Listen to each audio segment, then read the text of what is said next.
the Raw, and Raws is the kings and queens of the earth. You the kingly man or the priestly man. We got it all. The nigga in damn Alabama on the tractor is the royal blood. Some old burly-head, peasy-head nigga eating some watermelon on the porch with some pork chops and some damn butter beans is royal. That's a hell of a statement now, ain't it? We the shit. Out of all the stuff, we the people. We are the people. Philosopher. So you're a philosopher. So you're a philosopher. So you're a philosopher. So you're a philosopher. Yes. Yes. So you're a philosopher. Yes. Yes. Yes. You're a philosopher. Yes. Yes. So you're a philosopher. Yes. Yes. Yes. You're a philosopher. Yes. Yes. So you're a philosopher. Yes. Yes. Yes. You're a philosopher. Yes. Yes. So you're a philosopher. Yes. Yes. Yes. You're a philosopher. Yes. So you're a philosopher. Yes. Yes. Yes. You're a philosopher. Yes.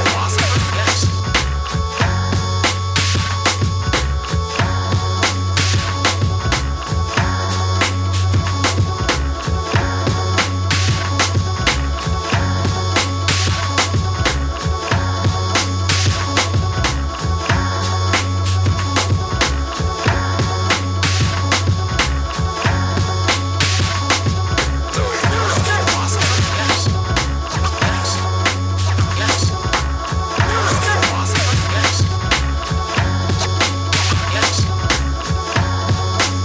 a philosopher. Yes. Yes. Yes.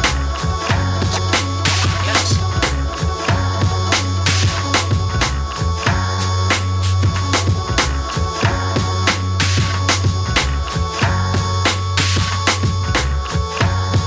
You're a philosopher.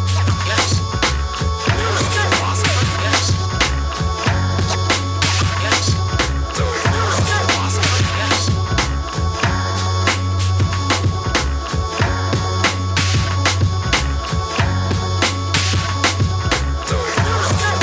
you're a philosopher. Yes. Yes. Yes. You're a philosopher. Yes.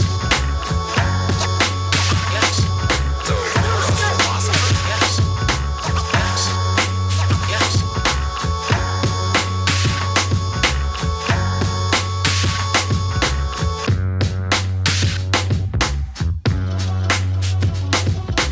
You're a philosopher. Yes. Yes. So you're a philosopher. Yes. Yes. Yes. You're a philosopher. Yes. Yes. So you're a philosopher. Yes. Yes. Yes. You're a philosopher. Yes. Yes. So you're a philosopher. Yes.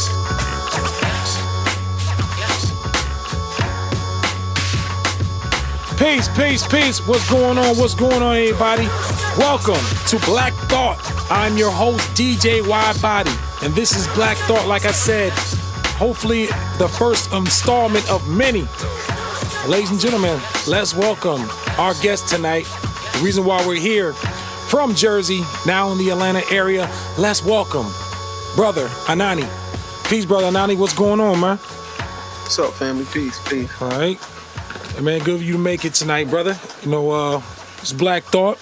You know, we got a series of questions we're going to ask you, my brother. We just going to, break it down for our brothers and sisters out there, man. Definitely going to be an enlightening experience, my brother. So, without further ado, man, before we start, man, before I start asking these questions, man, give the audience a little background about yourself, my brother. Well, basically, I started my journey back in Jersey, growing up, just kind of doing what the average kid does. But, things were a little quite different for me, just dealing with, everyday family issues like everybody else. But I came to knowledge itself. Growing up in Jersey, things are quite. We're kind of introduced to a lot of different things, as far as the nations of gods and earths, and knowledge of the Nation of Islam. So we're around a lot of cultural based situations, back home in Jersey. But it all started for me when I actually left Jersey and moved to Atlanta. I came in contact with a group known as the Nawabians back in like 90, I want to say like 94. Okay. Dealing with them for a minute. But that was my introduction into knowledge itself, because I really hadn't had any formal information like they was given at the time to spark my mind to even want to ponder on the greater mysteries of life. Okay. We fast forward to now, and brother has evolved a lot and learned a lot over the years, and been in a lot of different circles, learned a lot, studied with a lot of cats. So it's got a little from my journey. And that's what's up, man. So how long have you been woke, my brother? I would say since birth. You know what I'm saying? Gotcha. Well, the title of this show is going to be titled "The New Blacks in a Quantum World," man. And the first question I'm going to ask you is, who are the new blacks, man? That's a good question. It's actually a term that I came up with to basically describe the new consciousness that the people of color, or the original man on Earth today. In 2018, we have a new understanding of ourselves as we've been evolving towards a better understanding of the mechanics of how the universe works, moving away from religion.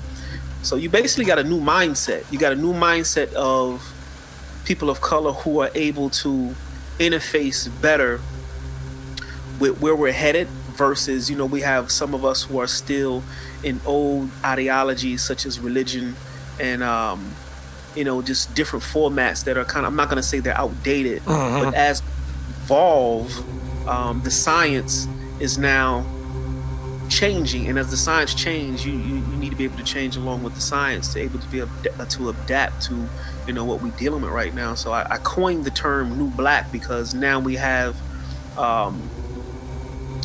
people of color who are able to actually apply the science into the quantum reality of what we're dealing with right now. Oh, okay. A lot of us are not able to apply the science, but now we're able to apply the science and apply the ritual and apply certain things to get a particular result. So I termed it new black. Let me ask you this in between. Do what's your opinion? Do you feel that the religion, the black church, has been an anchor to black people? You feel it's been an anchor as far as holding us down? And I think religion, as far as it pertains to people of color, I think it served its purpose. Even though we got religion under harsh conditions, and you got to keep in mind that religion is not, far as our situation, it wasn't given to us willingly. It was something that was forced upon us. So yes, I think we can take anything as creators and formulate it to suit our situation, fit us.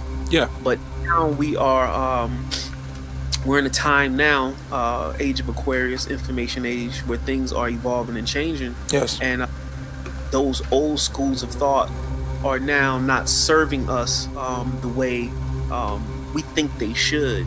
So religion has done its part, but it's time to graduate now. So at this stage, it's like adult stories for adults.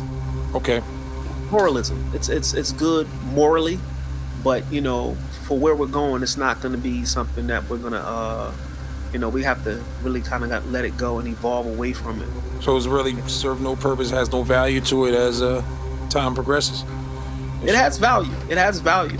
Okay. And it's not something you discard, it's something you master. And once you master it, then you graduate and move on to something, bigger and better. Gotcha. But, a lot of us are stuck and we don't want to progress forward. And we still think that lesser ideologies of spirituality that's supposed to serve us. It's kind of like, nobody really talked about, doing yoga and eating organic and all this type of jazz, back in the day. But now as we evolve, this is the thing now. Right. So we need to move forward and progressively get into, the new reality of where we're going and how we're going to interface in this matrix right now. And religion is not going to have a place in its current form. Yeah. For us to be able to do that, especially people of color, because we're going to play a major role in where we're headed. Right. Let me ask you, what is quantum physics? Quantum physics is basically the study of the smallest energetic particles that exist in the universe, but how they relate to our everyday lives. So when we talk about quantum physics, we're talking about the very nature or the fabric of,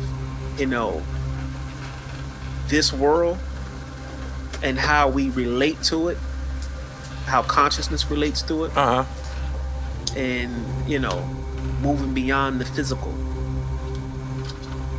Okay. So quantum, basically, a greater understanding or science. Scientists, they deal with, quantum physics, but they don't deal with it in a sense of how to biologically interface with it. They want to mechanically interface with, the quantum world. Right. But been interfacing with the quantum world for thousands of years since we've been here. Naturally, they have to build machines to do this. All right. Why are things appear to be getting worse for blacks in America? What do you think?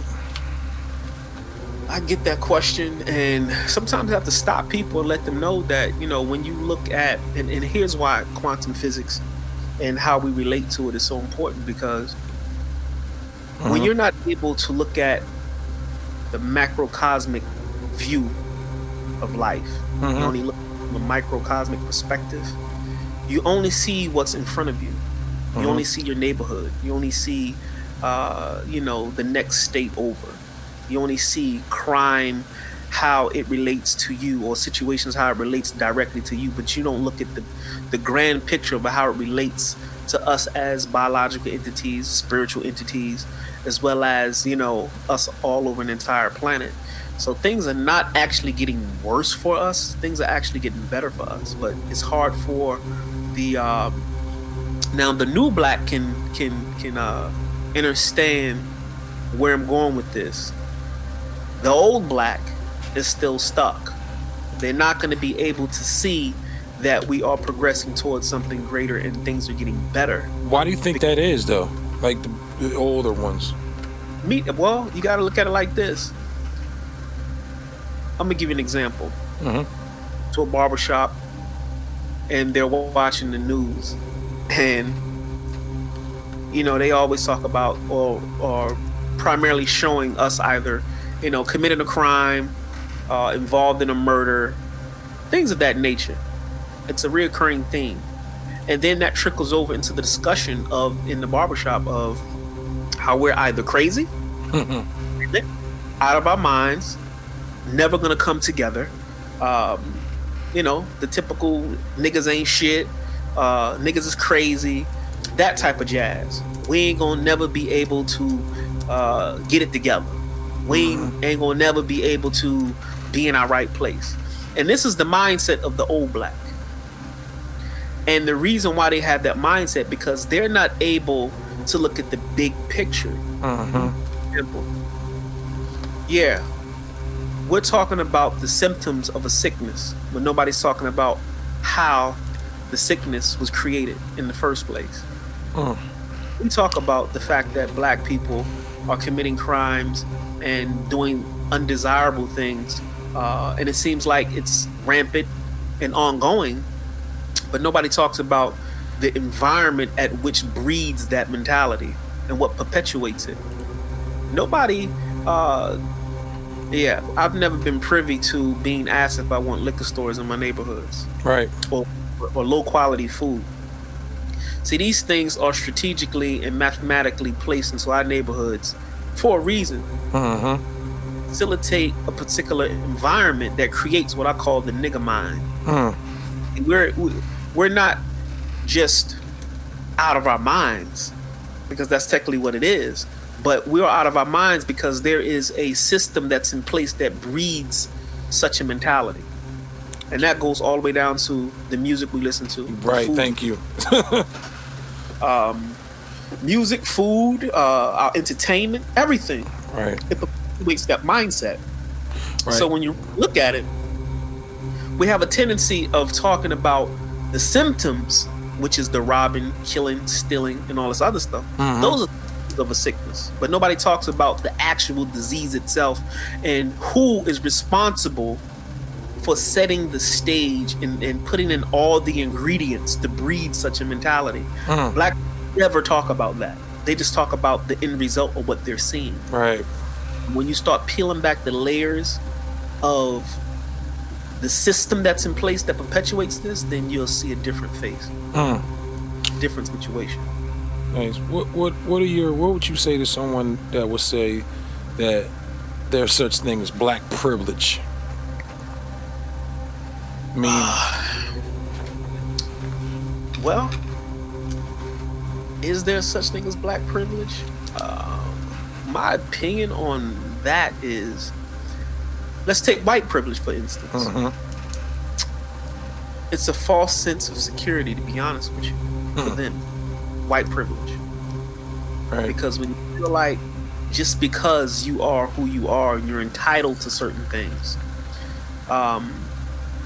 that is just a mindset. But that mindset does not escape the natural laws of how things flow. It's only on borrowed time. So Europeans can utilize their white privilege, but it's on borrowed time. That situation can only exist as we know it today is because of a cycle.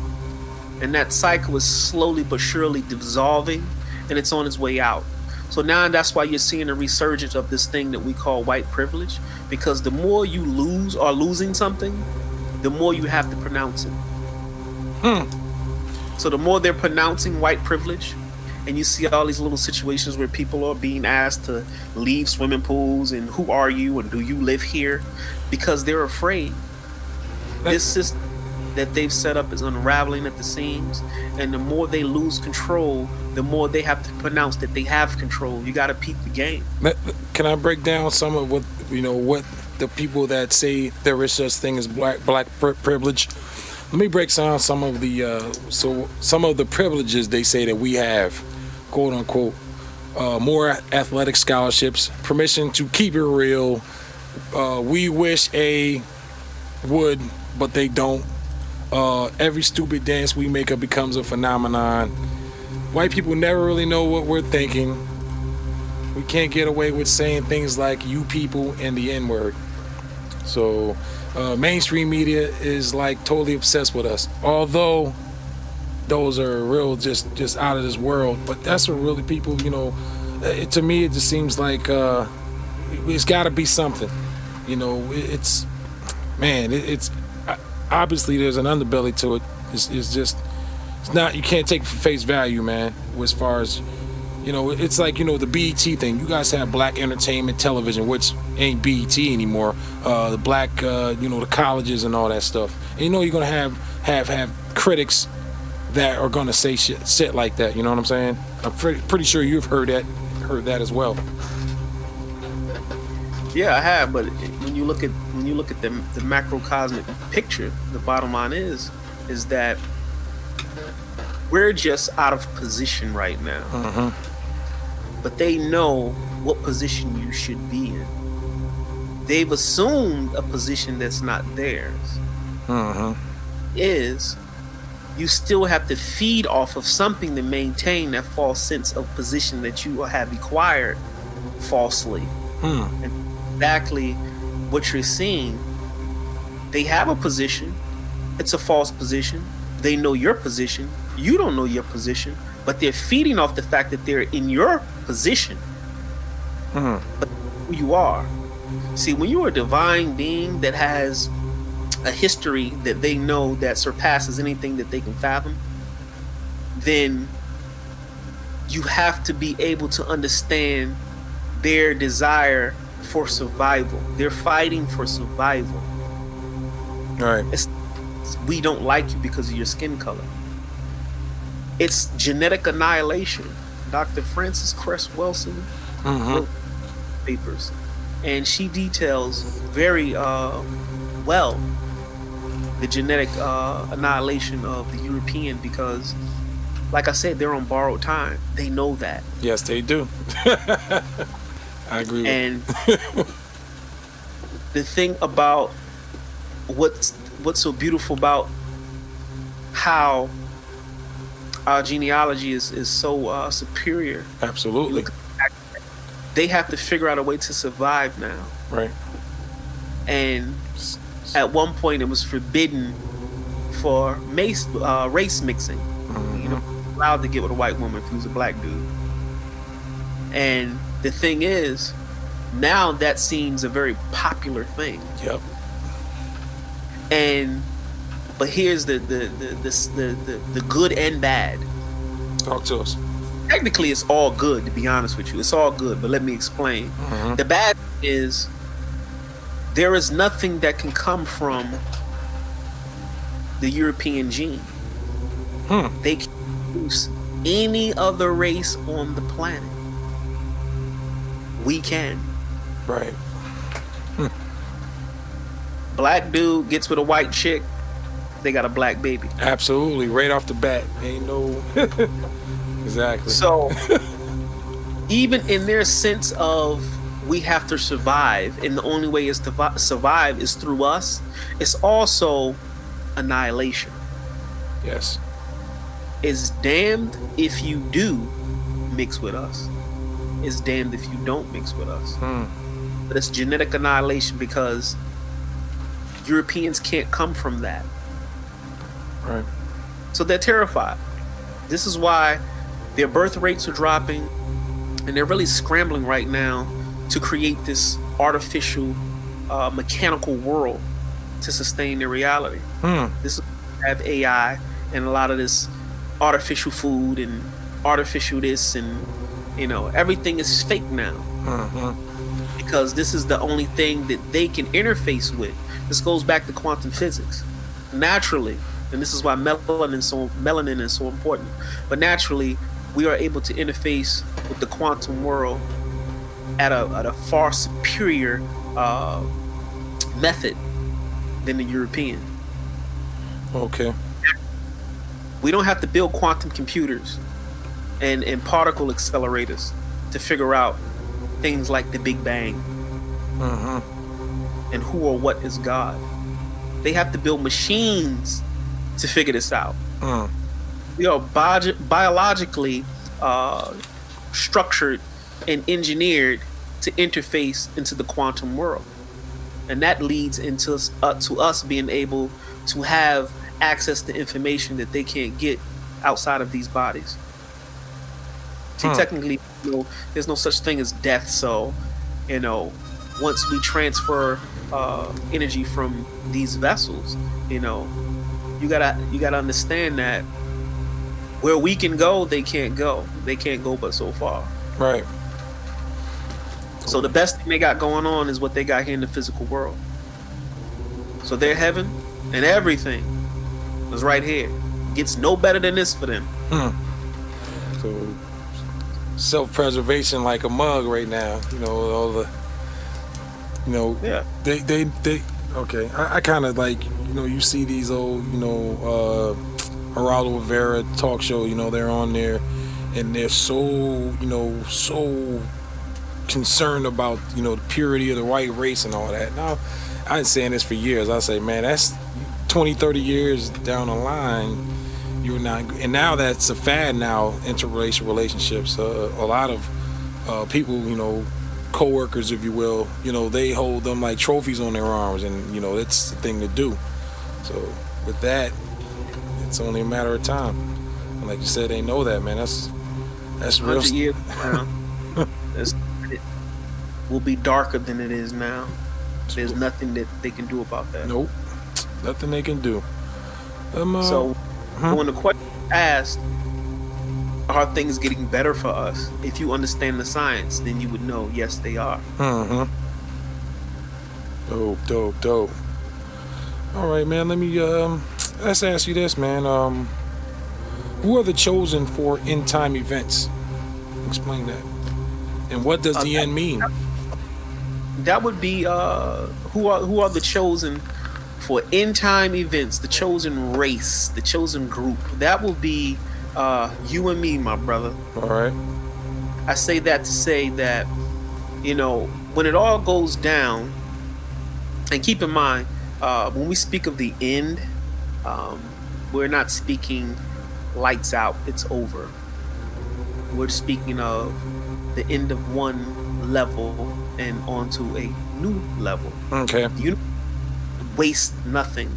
So let's not go religious and think when we speak of the end of the world that means that's the end of existence, because actually the word world in the Bible translates as age. Okay. If you're the word, you have the Old Testament, you got the New Testament, and the Old Testament is in Aramaic, which is Hebrew, and your New Testament is in Greek. So when you come across that word, end of the world, it's age. So we're leaving one age and entering to a new age, and that's the end of a world. Okay. But teach it in religion, you think that that's the end of, right. It's over. And when you hear words like apocalypse, you think that's doom and gloom. Right. But apocalypse simply means to reveal, a revealing. Okay. Wow. So when we talk about the end time events and who is going to play a major part in that, look at it like this. Here in America, have what you call black folks, right?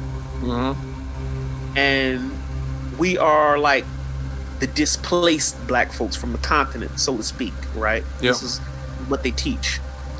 Now, America is the place or the battleground where what we classify as end time events, America's going to play a major role in that. And keep in mind that the only people on the face of the earth that are dealing with knowledge itself, higher sciences, better diet, proper meditation, how to interface better with quantum physics, the conscious community, anything that's dealing with man cultivating himself back to godship. We here in America are the only ones who are doing that on the face of the earth. Really? Yes. Okay. The rest of our brothers and sisters, take Africa for instance, a lot of Africans are Muslim. They're not dealing with knowledge itself, they're dealing with religion. Okay. We have masses amount of us all around the world who are dealing with Christianity, dealing with religion. So there's a small group of us who are picking back up the pieces of our original teachings, Yes. and cultivating that spirituality that our great old ancestors formulated thousands of years ago. And we are the only ones who are facilitating formal teaching groups and practicing the sciences and getting into the pyramids and the hieroglyphics and the Book of the Dead and the Kabbalion and the law of attraction and dealing with the higher sciences. We are the only ones who are doing that. So it's only right for the universe when it's time to make its move, it's going to deal with those individuals who have raised their intelligence and their vibration to that point as vessels to facilitate that change, and that will be us.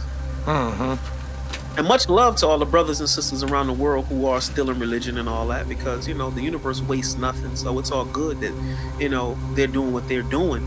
But there's a chosen group to spearhead the knowledge of themselves being resurrected back on the face of the planet, and that would be you and I.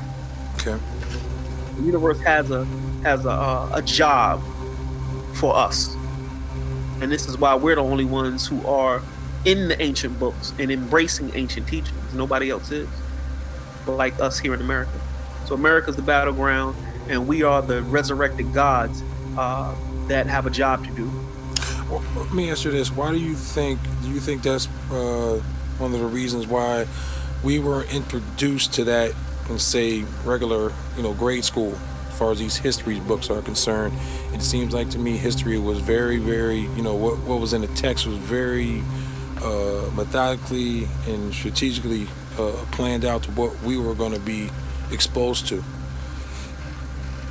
I would have to agree with you, because if you look at it, there are no mistakes in the universe. So therefore, everything that has happened prior to, us being here in America has led up to this one moment in time. So everything that has occurred has led up to us being in position. So our journey, as well as slavery, everything that we went through, everything that we had and lost, has led up to this one moment in time. So yes, the educational system did play a part in it, even though we know better now. The new blacks, we know better now, but that's a part of the journey. You can't move if there's no opposition. Complacency is not good for us. This is reason why I tell people all the time, I like Donald Trump. What? You like Donald Trump? Yeah. Okay. Why? He's racist. Racism is not my problem. Racism is not my problem. The problem is you got to understand the big picture. We still focus on microcosmic issues. Small shit. Right. In that. Let me tell you something. When Obama was president, we went back to sleep. We were comfortable. Mm-hmm. We had a president. We thought we arrived. It's over. We're good. Right. We stopped critically thinking. We stopped having those do-for-self conversations. We stopped talking about political issues. We just stopped it all because we thought we have savior syndrome, so we thought someone was going to come in and fix everything. Right. Talk to him, man. You ain't lying. He was hired to do a job. It had nothing to do with us. Right. It doesn't matter the face or the color. It doesn't matter. The bottom line is, this thing is structured, and you better believe that if plan A don't work, they got a plan B. Mm-hmm. If it don't work, they got a plan C. Let's believe that. People in, and you got to understand it's so structured, and they have contingency plans for everything. So Obama was picked, trained, groomed to do exactly what he needed to do, for us to fall back and not be so aggressive and be comfortable with our plans and things. Right. While meanwhile, people who you got to deal with, who are running this, they're structuring and strategizing. So now you have a Donald Trump in office who, he's a personality that the universe has allowed to be, because now he's that opposing force. He's that opposing force. Right. So get up and move now. We got to get up and have conversation now. Right. We have dialogue now. We got to get up and create jobs for ourselves now. We got to get up and think, damn, he might cut food stamps now. Right. We got to do something now. Turn the Obama phones shut off. And so you got to look at the fact that this man is a catalyst for us to mobilize. We're too complacent and we've been too comfortable. Right. So we need fire. We need the fire of a Donald Trump. Yep. Be thankful for a Donald Trump. Keep you honest. It's a blessing, because now you have one who's going to put it out there, and now you got to look at it and say, hey, I have to make a decision if I'm going to go right or left, versus you not knowing which way to go, but they're planning something for you, and you would have got that with Hillary. She would have had something planned for you. Yep. Time, but you wouldn't have known if you needed to go left or right, because you can't see it coming. Mm-hmm. Donald Trump is an anomaly, but that anomaly is good. So let him do what he do. He's a problem for them too, not just us. Right. But it's a necessary evil. Trust me when I tell you, it's a necessary evil, so we can now start the gears turning and get back in position and do what we need to do and critically think. Right. So I'm thankful. Hey, I definitely agree with you with the Obama thing. You know, we have a lot of comrades that thought, you know, he was the answer. He wasn't. That don't work like that. And yeah, we did get off our square, and this makes us honest. So let's use this as a fire. You know, I'm in total agreement with you, my brother. Let me Not to cut your wisdom, but I will say this about Obama. You know, like I said, the universe wastes nothing. Mm-hmm. Represented, on a cosmic level, Obama represented a position for us cosmically. Explain that a little bit better. The fact that a person of color held, the highest seat in the land, that did something to the psyche of the new black rising up here in this country. It served its purpose of planting the seeds to get us moving in the sense of, yes, you have to be able to plant the seeds in these young kids' minds that you can see yourself no matter what the opposition is. I agree with that. Yep. And you still need to see yourself in that position. So cosmically, it was a blessing for us because it raised our consciousness level up further as God in the physical form. Well, and that's the credit that I'll give Obama. Well said. The symbol that him and his wife represented, as two gods, male and female, that goes all the way back to ancient Kemet or ancient Egypt. But I give him that. And it was bigger than him. I don't even think he fully understood it on a cosmic level. Right. But Yabba do, you know what I'm saying, and he did it. No doubt. Well, that's well said, man. And I want to get to this next one, man. And I want to ask you, what is the Matrix, man? And what is the Matrix? The Matrix. Well, the Matrix, we've all seen the movie, but there's a philosophy behind the movie that was actually the philosophy itself was not written by a sister, but the movie format was written by a sister. But the Matrix is basically that, the universe has its mechanics and way it operates, and we live within those parameters as universal beings on a quantum level. There's rules to this, and what has happened is we've had someone hijack or interface with the mechanics of how the universe works. When I say the universe, I'm not talking about the universe in totality. I'm talking about this particular dimension. This particular dimension is 3D. It's third density. It's a particular vibration. And within the parameters of 3D, there's a rule set. And for lack of better terms, we've had some beings interfering with the rule set of 3D. I'm gonna make it a little simpler. Take for instance, right? The television. Television is the greatest weapon that we have on the face of the planet. Because you got to understand that our reality is created by a collective consciousness on the planet. So collectively, what the people think, this is what the people create or manifest. By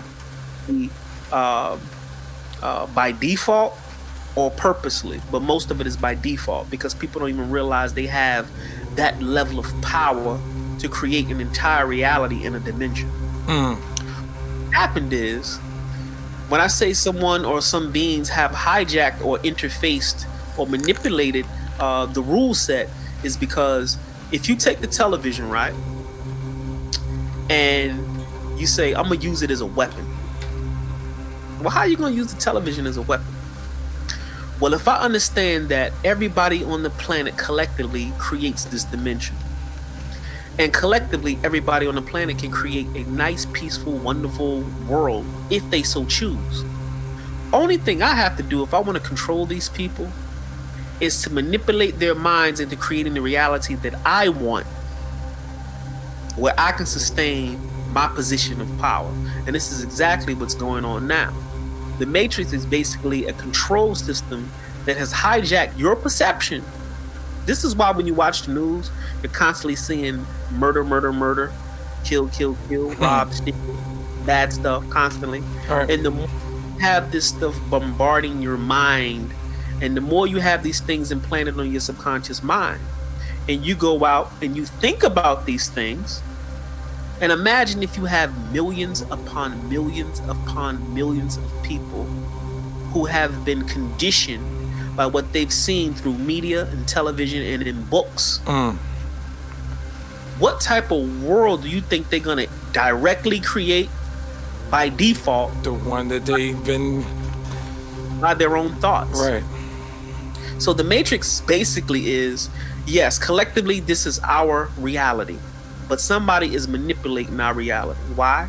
Because on a daily basis they're bombarding us with things that are not positive. So collectively people are not vibrating on positive things. And if you're not vibrating on positive things, you're going to create a reality that is not positive. Okay. And that's pretty much what's going on now. We've been hijacked. The key that is happening is religion, media, action movies, history books, educational system, medication, all of that.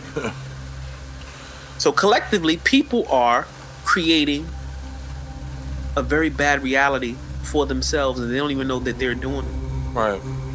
It's like, I'm gonna give you a real simple example. If you take your TV out your house, right? It's just you and your family.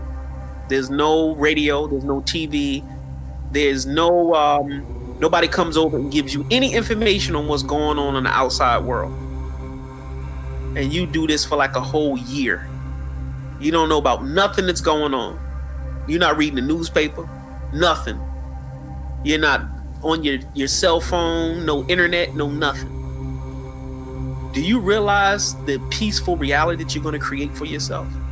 Because you have none of that external stuff that's negative bombarding your subconscious mind. It's going to feel like that the outside world ceased to exist. You're going to live in a bubble. But that bubble is your own personal reality. Now imagine if you had millions of people who said, you know what, we're turning the TV off. We're not subscribing to this crap no more. We're not doing X, Y, and Z. Things. This is kind of how, when the 5%ers say you need to take the devil off your mental plane. That means you need to change your mind. You need to stop thinking about it, giving it attention. Because energy is going to flow where attention goes. Damn. Plus, if I was stuck in a room with no media, nothing, I would always resort back to that peaceful. I'd be trained to do that. Any nonsense and anything that was foreign, that was bad and dirty, I wouldn't flock to it. Wouldn't gravitate to it. It would not be a vibration within your sphere. This is why they say the universe is mental. The universe is mental because the outside world is your own personal perception on how you see the phenomenal universe. Wow.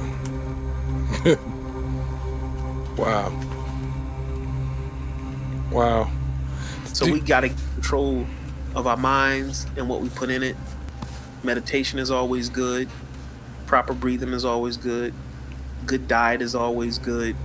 And just kind of turning off the constant bombardment. And this is another problem that we have because we don't have enough time in a day to sit and breathe and slow things down and Right be at about peace. that. You either have to work a job, pay a bill, take care of kids, watch your back, Yep. hustle and bustle, your tire flat on your car, just something. Right. They're gonna keep you going. The only time you get peace is when you transition up out of here. And sometimes you don't get peace because people think that the phenomenal world that's parallel to this one is not like this. You know, life is a continuous process. It never stops. It One changes. process. Right. Stops. I kind of go back to, I just look at, what's being played on the airwaves and being presented to us on the TVs. Well, for us and our kids with the gore and violence and just, it just seems like half of the stuff is just systematically placed there to, it's not there for what we used to get out of it, I guess they figured out that there's another tool they could use to, control. Yeah, it's their conditioned responses. If you look at it like this, you've seen Rambo, right? Mm-hmm. Rambo would kill 50, 60 people, right? Mm-hmm. How many times have you felt sorry for one of the guys that Rambo killed? Right. And you know what? That guy had a family and kids. They won't get to see him anymore. Right. Somebody had to bury him. He's in the jungle. Crocodiles might eat him. Nobody thinks that when you have movies where you have people getting shot, they die, but you're so focused on the hero or the superhero, you don't look at the fact that there's a loss of life. Right. So, in addition to think that it is normal to kill, it's entertainment, dog. It's entertainment. Right. But this is by design. You've created a society of people that if someone gets killed or dies or gets murdered, it's business as usual. Right. You also got people out there that can't separate the two.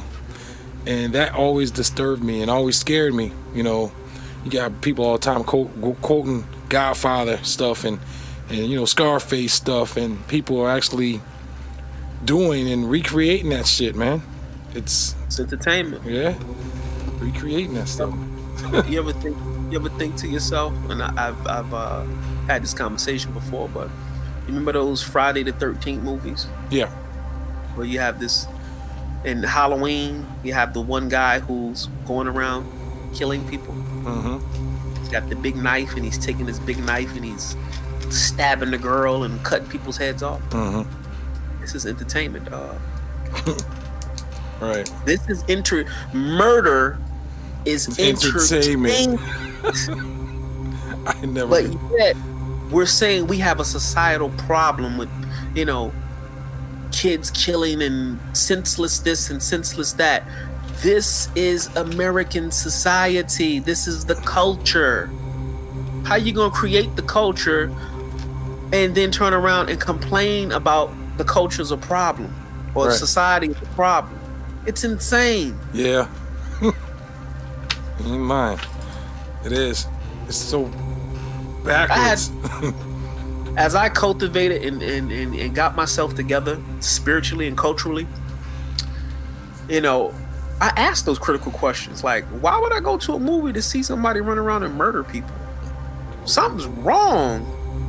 If that's entertainment to you, like something is wrong.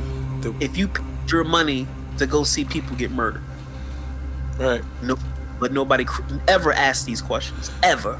Something's wrong with that with me. I don't like to watch that. Like, I'm not going to go to the movies and pay $20, $30 to go watch somebody that's never been. There's something wrong with that with me. It's not right to me. It's like I can't sit in that movie theater and wait for some, you know what I mean? Like, that shit's don't make sense to me. It's always been. I've never been that. I've never enjoyed movies like that. Never.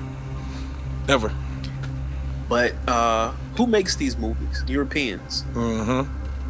Who loves these movies as iconic movies? Europeans. Mm-hmm. This is you know, this is how they get down.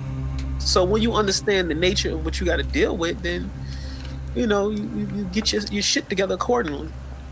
You know. Right. And this and let me elaborate a little bit on the European. The European technically is our children. They're our children. Speak on it. They came from us. Why do you say that, man? Huh? Explain. European genetically are from our genetic code. They're our offspring. Birth to them. They're our children running amok. So when you look at it, the universe wastes nothing. Remember, I keep saying that, right? Yeah, right. So the European has a place. Let's go back to Donald Trump. Donald Trump has a place because he's a catalyst to mobilize, you know, the sleeping God to wake up and get his shit together. Mm-hmm. Thing that the opposition should be looked at. For you to be better. So Right. you need that. And this is how the universe operates. In order to build something, you have to be able to destroy. Right.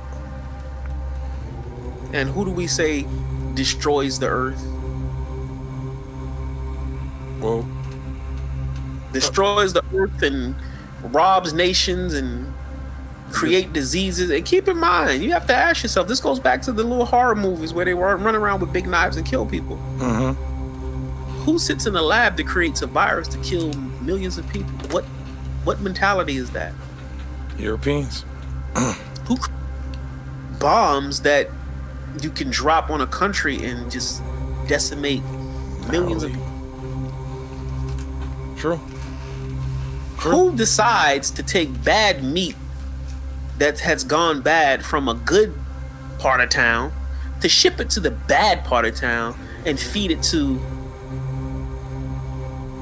the undesirables? Who makes that decision? Who, man? Who? You know, who? I've seen, you know, foreign aid. You know, them C-130 dropping meals ready to eat right out the plane, feeding rice, and we have people in this country that are starving to death. You know? And they'll tell you at some of these restaurants, you know, we Oh, can't yeah. give this away. We'd rather throw it in the trash. Right. You know, I'll get in trouble if I get this to the homeless. Mm-hmm. I have to give this away. But this is the mentality of the European. Yep. But you know, they are who they are. I mean, it's not about hating them. It's to about know. understanding the game and how to know your position. Absolutely. That's Absolutely. you know, because hate is a low vibratory frequency, and you don't need that. Right. You know, you got to be better than. Absolutely. It's also, we would say, it's easy to hate, you know, but to know your, you know, to know your surroundings and know Europeans, that would, you know, take some energy and some effort and some, you know, you to be woke. You know what I'm saying? I mean, I would, you know, say it's a regular somebody Well, just. it's a great time to be in a body right now. Mm-hmm. Because we're living prophecy right now. A lot of people don't even realize that. We went from the age of Pisces and went to the age of Aquarius. We saw the end of the world and we're here. Nice. All right. Let me ask you this, man. Why do blacks never openly talk about ghosts, man? And what are ghosts? Why blacks never openly talk about ghosts? That's an excellent question, because I was actually going to do a documentary on that. Really? You know, Okay. you know, to bring our story, because we got a story. Yeah, Yeah, well, I'd love to see a documentary from you, man. Definitely. Make that happen. Yeah. I'm working on that real soon, but why we don't talk about ghosts? Because you gotta understand that religion has tainted our understanding of what we call the supernatural. And our only reference when we experience things that are classified as supernatural is either God or the devil. Or evil. There's no in between with religion. And when we have personal experiences, whether it be in our family and in our own personal homes, or seeing things, we don't openly go and tell other people because it's just taboo amongst us to talk about those types of things, because like I said before, you only get two references. It's either good or it's bad. Black or white. Bring it up. But going back to our ancient culture, we knew definitively about the world beyond.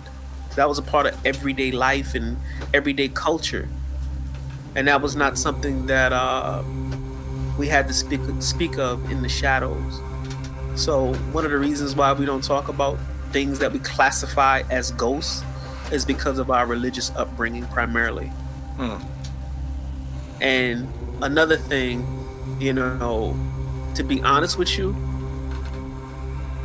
our interaction with the other side is a little bit more profound in detail than the European. Most Europeans' interaction with disembodied entities or the other side is either in some distorted entertainment, some distorted ritual that they're trying to do.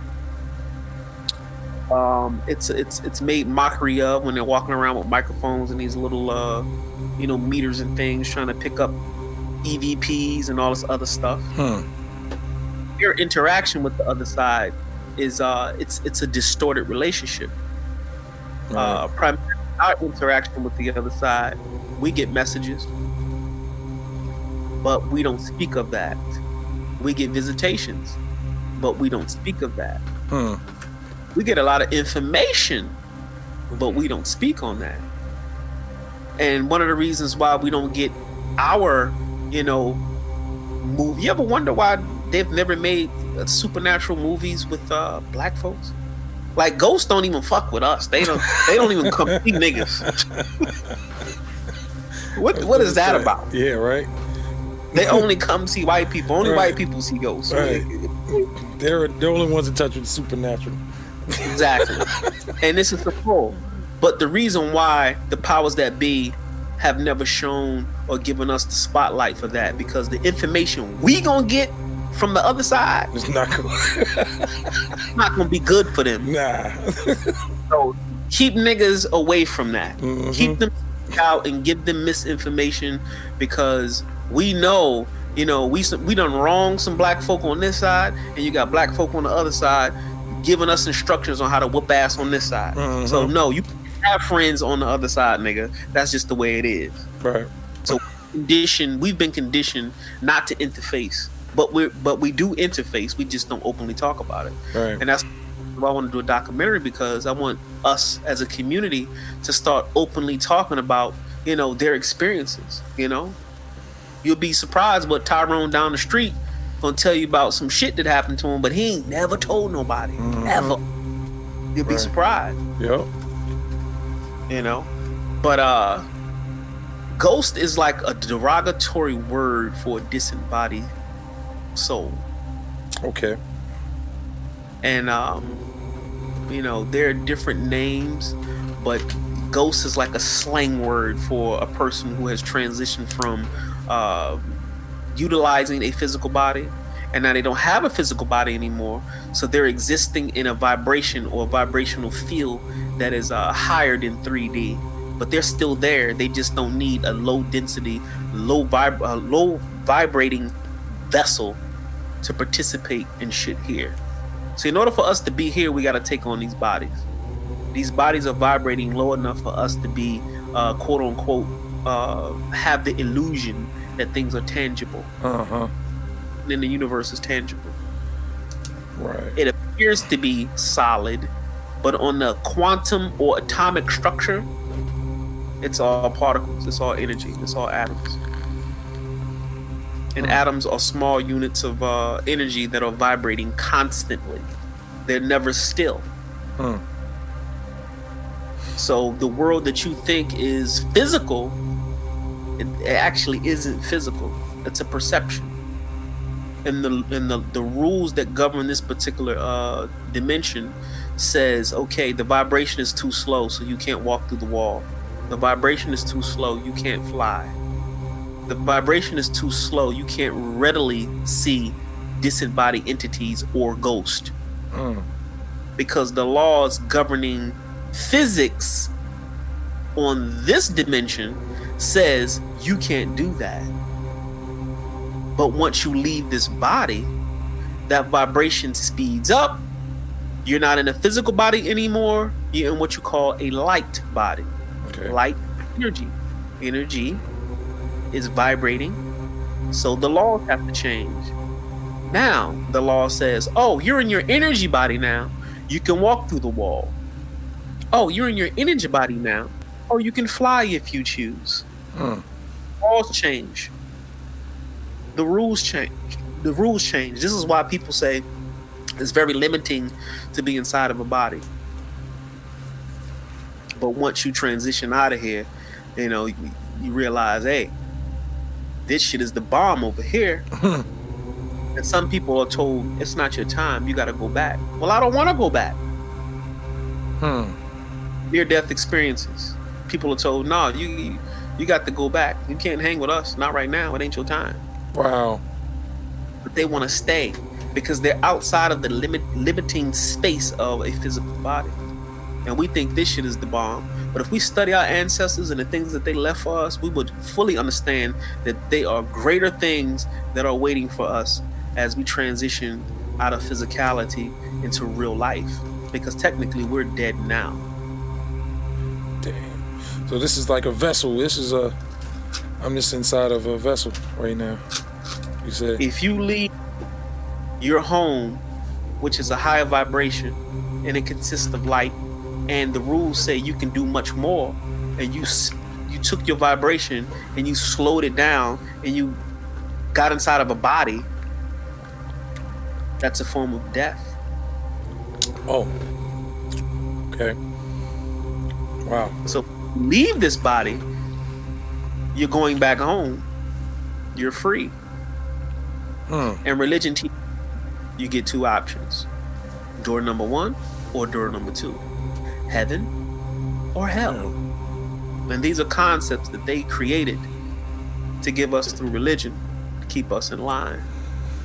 But nobody's never told, you know, the black man and black woman, you get to go to heaven regardless. But your concept of heaven, don't get it twisted. Your concept of heaven and what you've been taught by the European, that's not heaven. You're going to create your own heaven.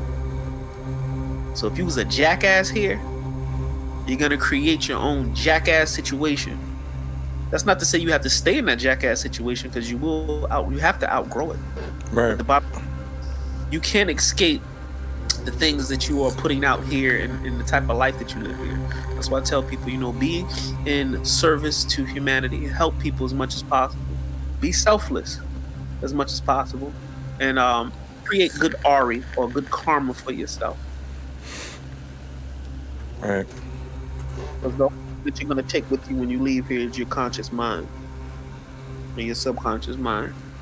All this physical stuff is concepts anyway. You know, technically I'm not Ani. Ani is a concept created here and assigned to a body, but it's not real. But that's a whole different perspective. We'll have to get into another show where we can get into heavy science versus social issues. Most definitely. This is just the pilot. This is the the first one. We got many chapters to go, man. This is the introduction. So we'll be moving on. There's a lot of people still stuck in religion. Yes. People who are in religion um, who have questions, but they're terrified of judgment. So they don't ask questions, they don't say certain things because they don't know how society or their family or friends are going to view them. And sometimes, you know, shows like this or books and people you may meet may be all you need to go out and have a little faith that it's okay for you to express yourself in that manner. And that's how it was with me. You know, I kind of had a situation where, you know, I asked a religious question. This is like back in like '93. I asked a religious question and I got an answer that I didn't agree with. But the question basically was just dealing with, you know, just good people. Why don't just genuinely good people get to go to this heaven that y'all talk about? And the answer pretty much said, you know, if you're not a part of this particular tradition, you don't get to go. I just didn't agree with that. I mean, I got to be a part of this clan in order for me to go to heaven. And if I ain't a part of this clan, then I don't get to go. No matter how nice and selfless I am to the world, I don't get to go because my passport ain't stamped blase blase. I didn't agree with that. So what I did was I set out to study that particular religion and find its founder and how it started and how it was in its infancy. And took me back to Europeans. Right back to them, huh? Took me back to a time when we weren't even allowed to practice this particular religion. So how you gonna put something on me that there was a time where I couldn't even join this shit, and you gonna tell me that this is the word of God? Get the fuck out of here, man. You ever do you like the Mormon religion? You know, with the blacks as slaves in the afterlife, and then they changed it in the book, and you know now they trying to. And I know some black Mormons, man. They never got that. Never got it. It's religion at its finest. But look at it like this. Let's get out of religion and let's look at things cosmically. You have people who came into this dimension, took on bodies to be Mormons. That's why they're here. That's right. You have people who came here to be Muslims. People came here to be Christians. People came here to be whatever. It's a part of their, you know, karmic blueprint on why I came here in the first place. Obviously, I came here to start out a certain way and then evolve into where I'm at now. So it's technically all good. Okay. All good. Because everything is returning to the all anyway. In due time. And like I said, we'll have to have another show where we can talk about, you know, different lifetimes, reincarnation, you know, you coming back to finish the work that you left off from your last, you know, incarnation, and how your karma part in that. Like, we could discuss all of that because that's very important, you know, on why certain things happen to certain people here, because that's their karmic makeup. You know, you understand, you know, people who don't understand the science, they look at things very emotionally. All right. The kid who crosses the street and gets hit by a bus, you know, they only see that. But they don't know that maybe that kid ran over somebody in their past life. See, they're just looking at the vessel, the kid. But the entity that's driving that vessel is not a child. There's no such thing as a baby soul. No, there's a baby body, but there's no such thing as a baby soul. And karmically, we all have karmic debt. That's why I was told by some of my good elders, if you want to create a nice situation for your next incarnation, you have to start right now doing right by people. Right now. That's creating good Ari or good karma for yourself. So if you got to come back here and finish your work, you've put out enough good Ari and enough good karma to your situation to be more pleasing. So if your life is real crappy and fucked up, think about the higher sciences. What the hell was you doing in your past life to even create such a situation now? Right. And if you have science, it'll make more sense. People just think they just got bad fucking luck. No, got no bad fucking luck. What the fuck you had going on in your past incarnation? Like I always say, I was an Italian in my last past life because I like pasta and shit. You know, I always say that. It's like, you know what? I must have been a butcher or something because I like, you know, killing people and tearing and cutting their flesh up and stuff. You know what I'm saying? Or, you know. Possible. But it helps you. The science of life helps you better understand this shit. It's just the greatest gift. It puts everything in perspective, all the way down to relationships and why relationships work and why some of them don't work. You know? Right. All right. We have a whole show on male and female relations and how they relate. I think we should definitely do that. We should do that. I'd like to do that on the next installment. I definitely would like to because I was just in a group. We were just talking about relationships, and that lasted. Man, we had a good conversation about it. And I actually picked up some good things from that too. But I would like to get into that as well as science, and I would like to get your perspective on that subject too. I'm pretty sure there's a lot of other people out there who would like to as well. Yeah, because I'm gonna tell you, being that we are evolving towards a more quantum reality, and when I use the term quantum, we just basically referencing a deeper spiritual understanding of life, that we're gonna have to upgrade how we relate as men and women in the black community. We can't these old European concepts and think that this same program is going to work in this new computer that we're using right now. Right. It's not gonna fly. Because I'll say this, and I'll save the rest for the show. If you put concrete over grass, eventually those blades are going to grow through the goddamn concrete. That's nature telling you, look, there is nothing more powerful than the natural course of things. How much man-made it is, nature will find a way to let you know you're doing it wrong. Relationships between men and women are identical to nature. We just have gotten off a naturopathic way of relating. Let me give you an example, and then we can go ahead and shift gears. They say women are emotional by nature, right? Yeah. Now, we got this stigma placed on us that all men are dogs, right? Yes. All men are not dogs. That's just an ideology based on the fact that dogs don't have reservations about the shit that they do. I'm talking about the natural animal here. Right.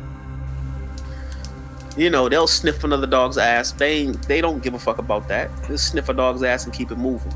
You know, they'll eat some shit out the dirt. They keep it moving. They'll fuck right in the yard in front of like 50 people. They don't give a fuck. And the reason why I'm saying this is they put this label on us and say we're all dogs because we have a tendency of doing things, and it's almost like we have no control over how it goes down. And we do have control of how it goes down. But the thing about women will never understand the nature of a man. Never, ever, ever, ever. You will never understand the true nature of a man. And we will never fully understand the nature of a woman. A woman can only help us to try to understand her nature. Vice versa. But men are genetically designed, if you're not gay, men are genetically designed to be attracted to the female sex all over the planet. Right. And go ahead, bro. Biology telling us, you know what? You're only supposed to have one. Just one. That's what to tell you. That's what I was gonna say. Like they tell you you're only supposed to have one. Now, you get you one, right? Just one. You mentally agree, you know what? I'm gonna be with this one woman. This woman mentally agrees, I'm gonna be with this one man. It's all a mental agreement. You can wake up tomorrow and change your goddamn mind. Like, you know what? I don't even want to be with you no more. And the shit is literally over. Yeah. It's simple. You can change your mind and it's over. So once you make this mental agreement that you're gonna be with this one man and vice versa, the thing is, does the man stop being a man? No. He's still looking at ass. He still might be watching porn. Right. Still, having those manly conversations when the fellas go come around. He's still being a man. Right. He is now. He has to work extra hard to suppress it and conform to this one woman thing. That's not easy. Women don't understand that. Sure don't. They are so caught up in, well, society says it's supposed to be like this. Oh man. Nature said it's supposed to be like that. And nature will keep fighting and fighting and fighting and fighting. It's a real struggle. It's like the concrete on the grass. Exactly. And women don't understand that. They really don't. So they label us dogs when the thing is, a man can be totally dedicated to his old lady. Totally dedicated to her. Yep. And go up the street and fuck Susie. Yep. Him fuck Susie ain't got shit to do with his love for his wife. Sure don't. Dogs sniffing the other dog's ass. It's an act. Mm-hmm. We don't have open dialogue about that. Nobody really wants to talk about the real deal of relationships. Or Steve Harvey got the shit all fucked up. Yeah. He really. It's killing. Impractical. He's killing me. and not to say that it doesn't work and it's not working for some people. That's some society shit. We're though. talking about something that's so simple as natural instinct. We need to change the dialogue. I'm not telling men to go out and just fuck because you want to fuck. That's just not what I'm saying. But men and women need to sit down and really have an open dialogue and an open understanding of why we do what we do, why women do what they do. Right. Open and honestly, brutally honest, so we can get a better understanding, so we can relate better. Right. Because relating right now, the shit's fucked up right now. Because Europeans told us we supposed to act this way, and that's simply not the way nature intended for things to be. So we gotta revisit. It's like computer software. We gotta upgrade the system, man. Yep. And that's just one level of the bombardment that we're dealing with. Because I'm gonna be honest with you, 20, 30 years from now, I honestly think that straight men are going to be like fucking stories you tell around the campfire. Start now. Start And now. somebody sitting around that fire and be like, get the fuck out of here. What you mean straight men? Them niggas never existed. Right. Right. Like, pause. We're headed. This is where we're headed. Yeah. Damn right we are. Straight. Because we're being bombarded with the homosexuality. Then we got to deal with the fact that you got a high incarceration rate. And then you got the fact that, drugs and just all this other shit. So sisters gonna have virtually no pickings whatsoever. Right. And what's gonna happen is they're gonna be forced. They're gonna be forced to be wives to one dude. Openly wives to dude. Because right now, you got situations where, a dude might have one main lady and then he got 2-3 other ladies he got kids with that he's, got to take care of, this, that, and third. Real talk, nigga got more than one wife. Take care of all that. But nobody have open dialogue about that. Polygamy is going to become something that we're going to be forced into. And it seems seems normal though. Polygamy seems normal. I can love more than one, and really truly love more than one woman. I have, and I didn't see anything wrong with it. The nature of a man. A man can do that. In his psychology, he can do that. A woman is not genetically designed to split her personality up between multiple men. Yes. When she's into you, she's just into you. Imagine this. She got 3 husbands. She got to fuck all 3. She got to cook for all 3. She can have babies for all 3. She got to clean the house for all 3. It's too fucking much. It's not even. It's not in their paperwork. Right. It's not in their paperwork. Right. Yeah. They're not built that way. Nope. But nobody wants to talk about that. Nope. That's why you see a lot of people, a lot of men going off the reservation. He wants to have, come on. I mean, that shit so, most of these guys that didn't have family have side chicks, other families and stuff, and they, been functioning for years. Well, a lot of women know about it. It's not thrown in their face, but I think we could really, we should really, the next one, we should really tackle that, man. I think that will be some good stuff right there, man. Seriously. That'd be real. Make sure I'm well prepared and get some references going, because you're gonna have people who gonna listen to it and they're gonna be in their feelings, and that's part of the problem. Like, people don't want to use intellect and intelligence anymore. They just want to be caught up in their feelings. But right. People who are stuck in their feelings, those are the ones who are gonna be blindsided by the fact that Europeans' birth rate are dropping. Europeans have a contingency plan on how they're gonna survive on this motherfucker. So while we've been entertained by love and hip hop and all this other BS, they're figuring out a way to continue their genealogy. Mm-hmm.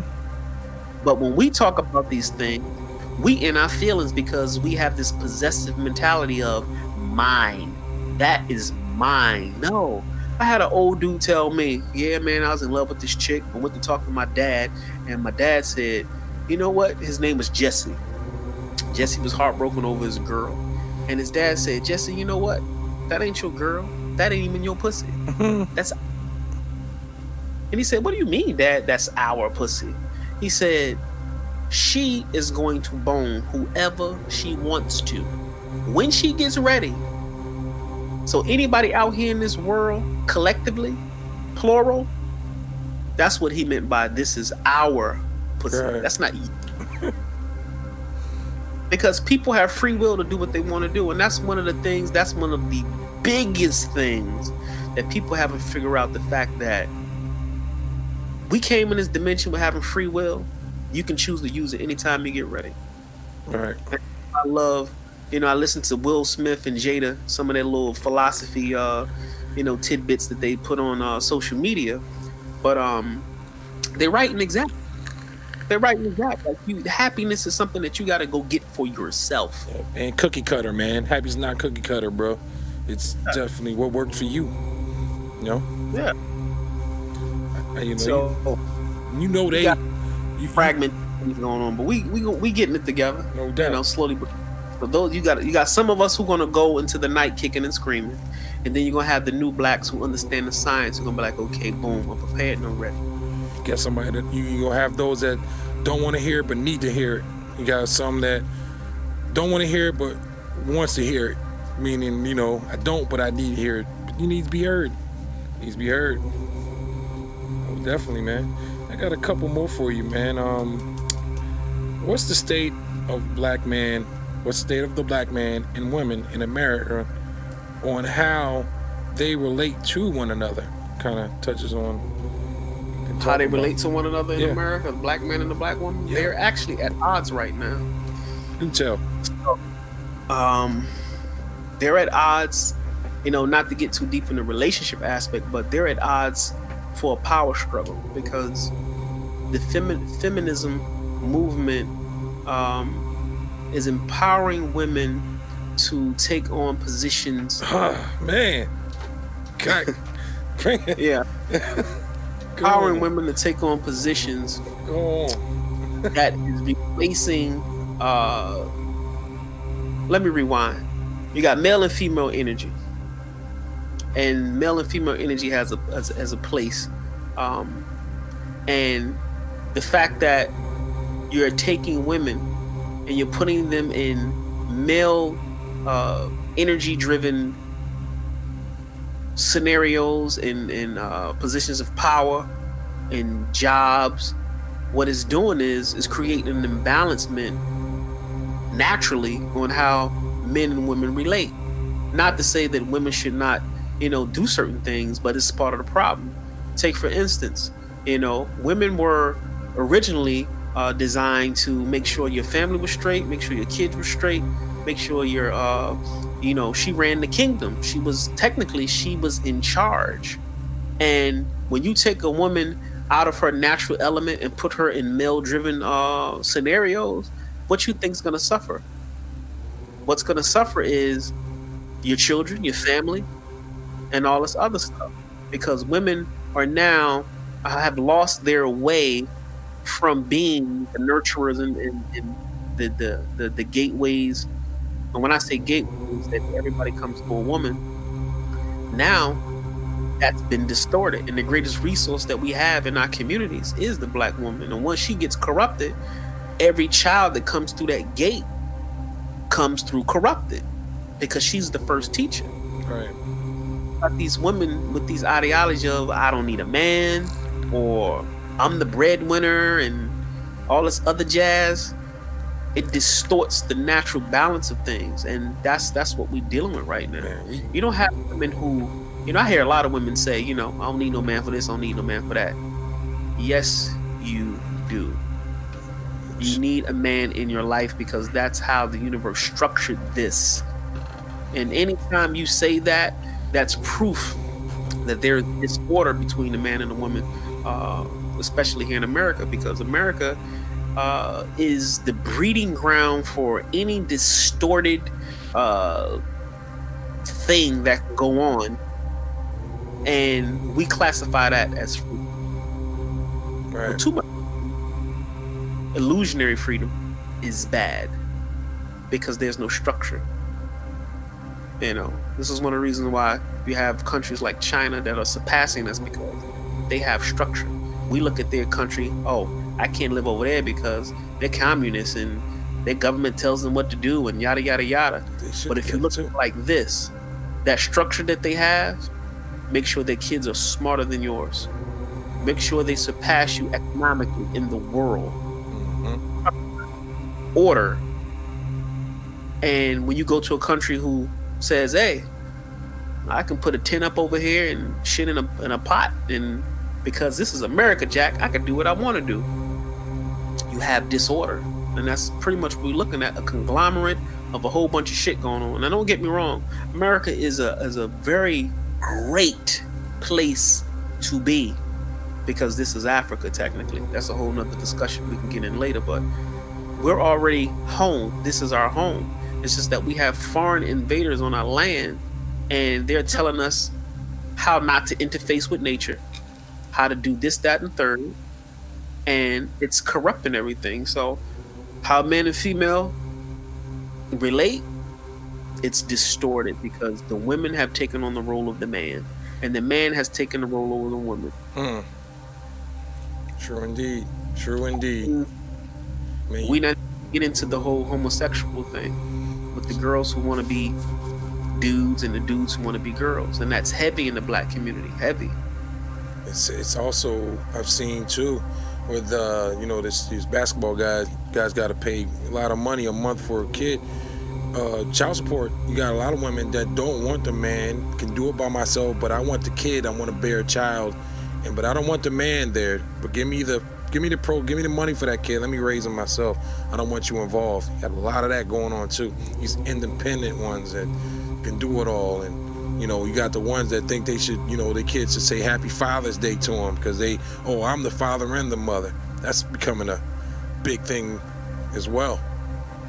That's the imbalance that I spoke of. Right. Definitely Right there. tackle that, man. That needs to be spoke on as well, man. For real.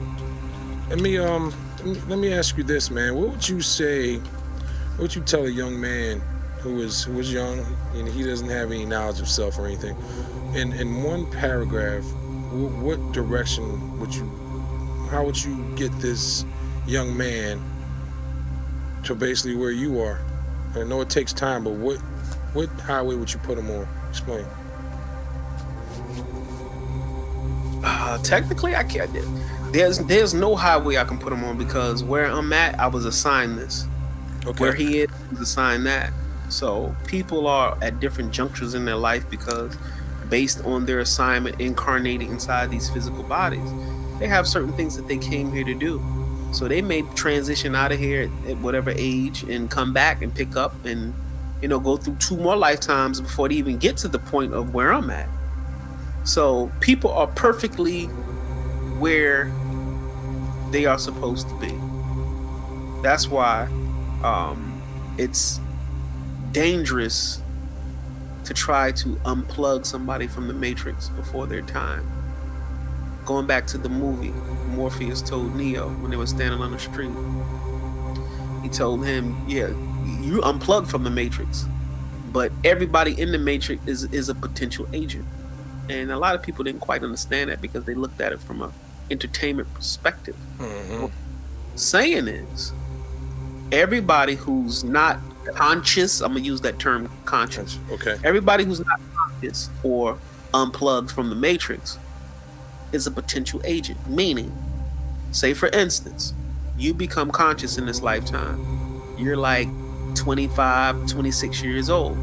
You go and you tell your mama about your newfound consciousness. Your mama's looking at you crazy. She's heavily religious. Now she got to go pray for you. Now she done told all your relatives. Now they looking at you funny. Now they pray for you. Now you're the black sheep. Nobody wants to deal with you. Oh, you worship the devil. Oh, you're insane. Oh, you're part of a cult. All sorts of things. Why? Because these people are still plugged into the Matrix. They are agents of the Matrix, and they're going to do everything in their power to protect the Matrix. Leave them alone. You have to find other people like yourself, and those are the individuals that you have to deal with. Everybody else is still plugged in. They're agents, and they're potentially dangerous. So any young man who's not conscious, he ain't supposed to be conscious. Leave him alone. Now, if he sincerely wants to, embark on that journey, then you have to be very mindful of observing his desire and how bad he really wants to know certain things. And then you have to discern if it's worth teaching him or even giving him information. Okay. Just like it says in the Bible, never cast pearls unto swine. Reason being, you don't give things to people that you had to go through trials and tribulations to acquire, but yet you're going to give it freely away to people who don't even deserve it, or even went through half of the battle that you had to go through to acquire it. You just don't give it away. Mm-hmm. Interesting. So if it's not conscious, leave them be. If you don't want to be unplugged, leave him be. Because he's a agent. All right, man. Well, that'll do it, man. Thank you, Brother Ani, for coming in and enlightening us for these couple of hours here, man. This is the first installment of Black Thought, and this was, this was great. We're going to continue. We'll have our second installment pretty soon. Brother Ani, won't you give your handle out to the audience that want to contact you or just check you out on social media if that's the case, if you do use social media? Well, next show, I'm going to have everything set up for people to be able to get in contact with me. Okay. Reach out if they have any type of personal questions. And we can go from there. But y'all have everything ready to go to interface with the community officially. Okay. The next session we have, because I know that's going to be necessary. And I will say this: any type of questions or comments that you send, I'm really not fazed by negative comments and things of such, because I know people are in their feelings and this, that, or the third. So that stuff doesn't bother me at all. So I welcome all comments and things like that. But yeah, I keep it a buck. So it is what it is. That's dope. In this day and age, that's saying a lot. Somebody that's not don't get got thick skin. You need it out here in this world, man. So You guys, this is just the first of many. We invite you to tune in. We invite you to comment. We invite questions, opinions, anything is greatly appreciated. Once again, I am DJ Wide Body for Brother Ali, just DJ Wide Body with Black Thought. We got to see you next time. Peace. All right.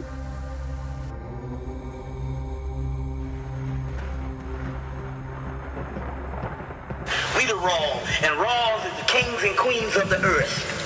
You the kingly man or the priestly man. We got it all. The nigga in damn Alabama on the tractor is the royal blood.